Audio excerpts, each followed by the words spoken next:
తిరిగి రానై ఉన్నవారు ఆయన యొక్క నామములో మీకు తెలియపరుస్తున్నాను. I had come prepared with a small message based on Colossians first chapter.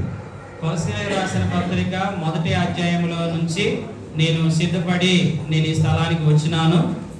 There was also a demand that I should be singing a song, so I thought I would combine the two. So you people can go and read Colossians 1 by yourself and look at the various advice Paul is giving to the Colossian church.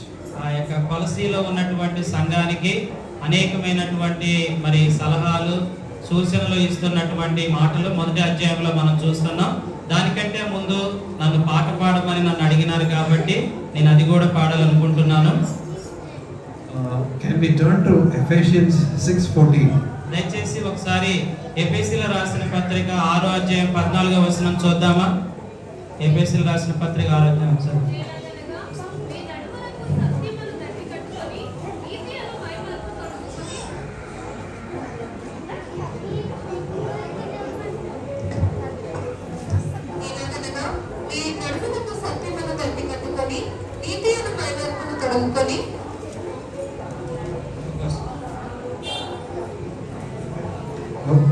And 15 also. 15 వచనం. పాదములకు సమాధాన సువార్త వలనైన సిద్ధ మనస్సును జోడు తొలగుకొని నిలవబడుడి. 16. 16వ వచనం. ఇవన్నీ గాక విశ్వాసమును దాని పట్టుకొనుడి, దానితో మీరు దుష్టుని అగ్నిపానములన్నిటిని ఆర్పుటకు శక్తివంతులగుదురు. Our director uncle had preached on this a few days back in one of the meetings. Director uncle మరి దీని మీద కొన్ని రోజుల క్రితం ప్రసంగించినారు. I took up this passage just now only because it forms the basis of the song I am going to sing. నేను పాడేటటువంటి పాట దానికి సంబంధించి అర్థంగా ఉంది కాబట్టి నేను దీన్ని తీసి చదివించినాను. From childhood itself, I was very happy to sing this particular song. ఈ పాటని నా చిన్నతనంలో నుంచి కూడా నేను పాడుతూ వచ్చినాను. In our church, మా చర్చిలో most of the service we sit down. ఆరాధన అంతట్లో కూడా మేము కూర్చొని ఉంటాము. But for this, when you are singing a song, you stand up. కానీ ఈ పాట పాడేటప్పుడు మాత్రం మేము అందరం లేచి నిలబడతాం. And this song goes as stand up for Jesus. ఈ యొక్క పాటలో ఉన్నటువంటి అర్థం ఏంటంటే ప్రభు కొరకు నిలబడాలి, ప్రభు కొరకు మనము నిలబడాలి అనే అర్థం వస్తుంది. So I always used to be very happy that we are singing a song where we are following what is said in the song. ఈ పాటలో ఉన్నటువంటి మాట ప్రకారమే మన జీవితం కూడా ఆ విధంగా ఉండాలి అనేటటువంటిది ఆశ అన్నట్టు. Any song that we sing, if it doesn't come from our heart, without actually knowing the meaning of what we are singing, doesn't mean anything to us. ఏ పాట అయినా కూడా అది మన అంతరంగంలో నుంచి మనం పాడకపోతే దానివల్ల అంత దేవుడు మహిమపరచబడ్డు. Let me just go through the different words of the song. ఈ పాటలో ఉన్నటువంటి పదాల యొక్క అర్థాన్ని చెప్పనివ్వండి. It says, stand up for Jesus, ye soldiers of the cross. సిలువ కోసము ఒక సైనికుని వలె నిలబడు అనేటటువంటిది మొదటి లైన్లో అర్థం. Our testimony should not suffer any loss. మన యొక్క సాక్ష్యాన్ని ఎన్నడూ పోగొట్టుకోకూడదు. It should lead us from victory to victory. మనము విజయమై విజయాన్ని కలిగి మనం జీవించాలి. As Christ will lead his army to victory. ఆయన యొక్క సైన్యాన్ని దేవుడు తన విజయం కోసం నడిపిస్తాడు. Till every foe is vanquished. Till every foe, enemy, is defeated. ప్రతి శత్రుత్వాన్ని అంతటిని కూడా ఆయన మరి ఓడించేటటువంటి వాడిగా ఉన్నాడు.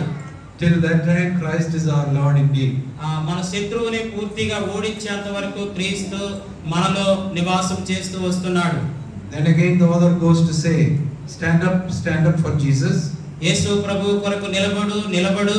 Like I said in the beginning, till the trumpet call of obey. ఆ యొక్క కడవరి బోర ధ్వని వినేంత వరకు నిలబడు.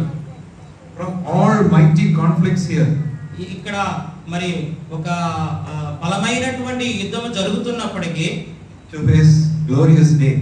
ఒక రోజు మహిమకరమైనటువంటి దినము రాబోతుంది. Ye that are brave, all మనందరం of us who are brave, మనందరం కూడా దాని కొరకు ప్రార్థిస్తున్నాం. now should serve him మనం ఇప్పుడు ఆయన యొక్క పని చేస్తున్నాం. against any number of foes. ఏ రకమైనటువంటి ఎదురైనా కూడా శత్రుత్వము. Let our courage rise with each danger that we face. మనం ఎదుర్కొంటున్నటువంటి ప్రతి శత్రుత్వానికి మన యొక్క దేవుని యొక్క ధైర్యంతో మనం ముందుకి వారిని ఎదుర్కోవాలి. And with the strength that our Lord gives us, let us oppose every danger. ప్రతి రోజు ప్రతి దినము కూడా ఆ యొక్క మన ముందు ఉన్నటువంటి ఆ శత్రు సమూహాన్ని దేవుని బలంతో ఎదుర్కొందాం.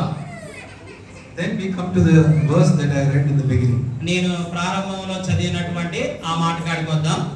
It says, stand up for Jesus, in his strength alone. ఆయన యొక్క బలముతోటి ఆయన కొరకు నిలబడండి.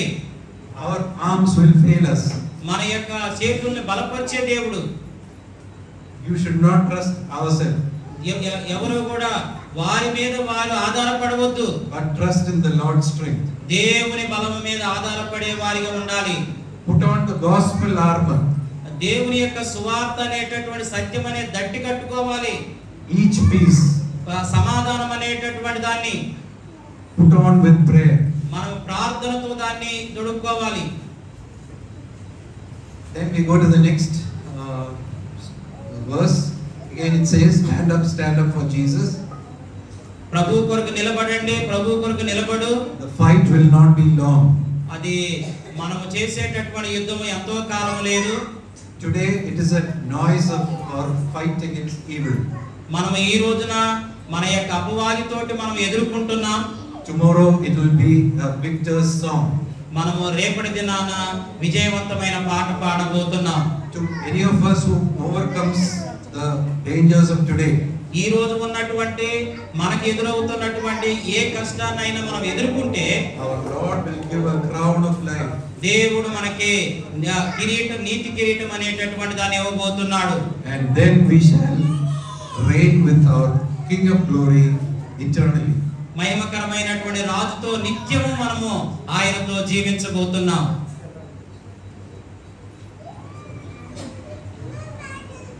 So now I am going to start the song. నేను ఇప్పుడు ఈ పాట పాడుతున్నాను. I am trying to get some accompaniment also.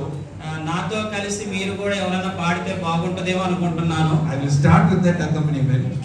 నేను కలిసి పాడటం అనేది నాకు ఇష్టము. But if the internet